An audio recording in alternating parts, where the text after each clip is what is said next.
भला मोठा खड्डा आणि घाबरला संपूर्ण गाव। राधानगरी तालुक्यातल्या खिंडी भरवडे गावात खिंडीचा माळ या ठिकाणी एकनाथ शेटके यांच्या शेतात 4 बाय 3.5 लांबीचा संशयास्पद खड्डा कुणीतरी अज्ञात व्यक्तीनं खणून मुजवला होता। एकनाथ पाटील हे सकाळी शेतात वैरणीसाठी गेले असता त्यांना हा संपूर्ण प्रकार लक्षात आला।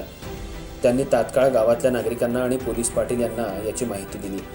माहिती मिळताच तात्काळ त्यांनी घटनास्थळी धाव घेतल्यावर शेतात 4 बाय 3.5 लांबीचा आणि 4 फूट खोली असलेला खड्डा मुजवलेल्या अवस्थेत त्यांना पाहायला मिळाला।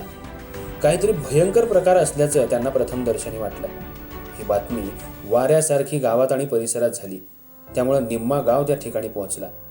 राधानगरी पोलिसांना देखील याबाबतची संपूर्ण माहिती दिली असता राधानगरी पोलिसांनी देखील घटनास्थळी तात्काळ धाव घेत संपूर्ण घटनेची माहिती घेतली। सर्वांच्या पुढं खड्डा खणायला सुरुवात करण्यात आली असता नेमका काय प्रकार असावा याबाबत गावकऱ्यांच्या मोठी उत्सुकता लागून होती।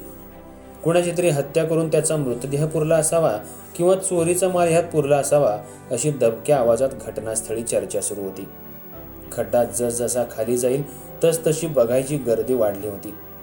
1 तासाच्या परिश्रमानंतर संपूर्ण खड्डा खोदून झाला, पण हाताला काहीच सापडलं नाही। त्यामुळं गावकऱ्यांच्या तर्कवितर्काला काहीच अर्थ उरला नाही। संपूर्ण खड्डा खोदून झाल्यानंतर गावकऱ्यांनी मात्र समाधान व्यक्त केलं, पण तो खड्डा कुणी आणि कशासाठी काढला असावा याबाबत अजूनही कारण अद्यापही स्पष्ट झालं नाहीये। कुणीतरी सर्वेसाठी हा खड्डा खणला असावा असा प्राथमिक अंदाज स्थानिक लोकांमधून व्यक्त होत होता।